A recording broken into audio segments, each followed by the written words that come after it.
All right, I think my camera lens is fogging up a little bit, so we might have to jump inside in a moment. Oh yeah, it's getting real foggy, but this video is gonna be a great one. Got 3 really cool things to share with you guys. I'm coming to you from my very humid balcony here in Puerto Rico for the moment, but yeah, let's jump inside. This camera's not liking this heat. Wow. All right, now that we're back inside with a normal looking camera lens, I wanted to share 3 quick things very fast for you so you can be on your way today. And if you get any value from this video at any point throughout it, I'd greatly appreciate if you drop a like down below and consider leaving any comments or questions you have down below, because I do respond to those. So if there's anything that confuses you or that you want me to expand upon, all you gotta do is ask, all right? So these 3 things, super simple. I'm gonna run through them. Number 1, when you're trying to build a brand, which is kind of the focus here as you see in the title, building a 6-figure brand.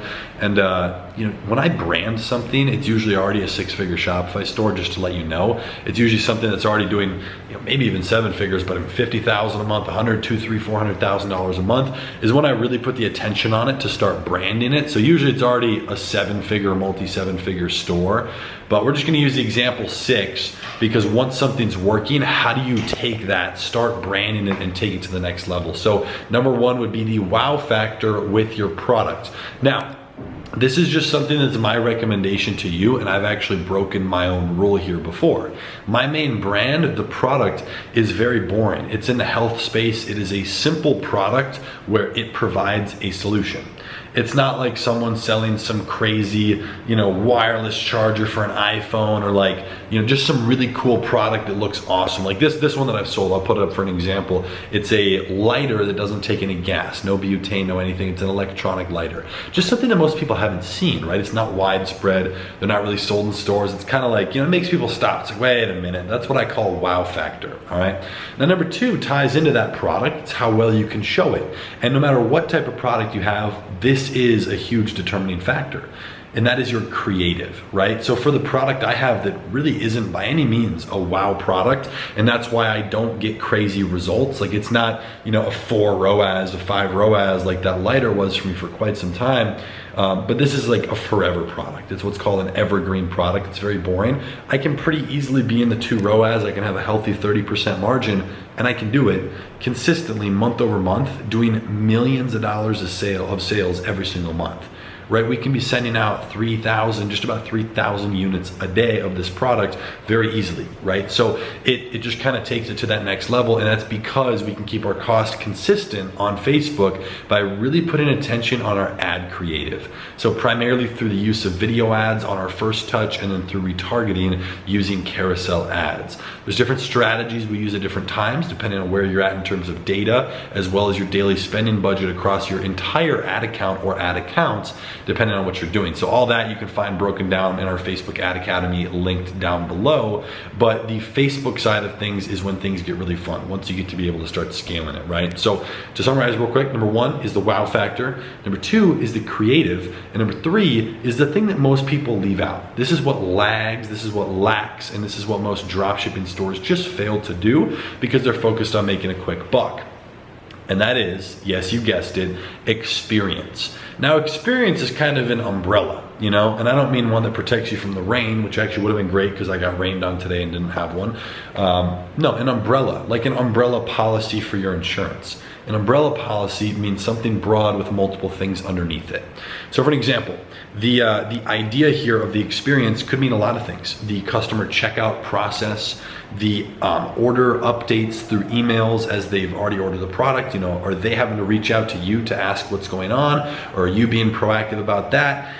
The quality of the product, the packaging of the product, everything under that umbrella of experience.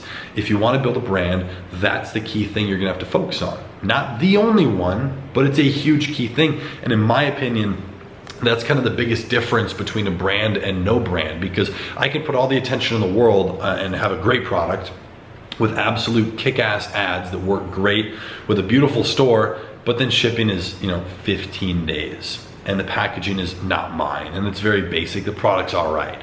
You know, I've done that, and that's kind of how things start. But really putting the attention on that experience is, in my opinion, the difference between a brand and something that's just a store. And there's kind of that distinct difference, and you can usually see it in terms of how people react in the comment sections, what the customer support emails say, the followings on their social medias. You need to leave a good experience, because over time it just builds up. You have customers that don't like you, they love you. There's a big difference. So, you know, just focus on those three things. Again, just summarize the wow factor there inside of your product, making sure your creative is on point, and then obviously the third thing that we just talked about right there, which is the experience. And again, it's a huge point that a lot of people in the e-commerce space tend to leave out, all right? So take a page from Amazon's book. It's really, really focused on an easy customer experience, and I love seeing that. So yeah, hope you enjoyed this video. If you got any value, make sure to smash a like down below. Feel free to check out some of the resources linked in the description. You can either grab a custom built e-commerce store preloaded with winning products that might not all have that wow factor, but are all ready to sell, right? They might be a need product that are evergreen, but all those products are ready to go. We will do all the research for you and build you out a custom Shopify store, and then send that to you with everything already set up, descriptions, all your legal pages, every possible little thing, and each store is unique. Now, we are limiting the amount that we make every single week, especially throughout Q4, just because that's more of a service we focus on for our clients inside of our marketing agency,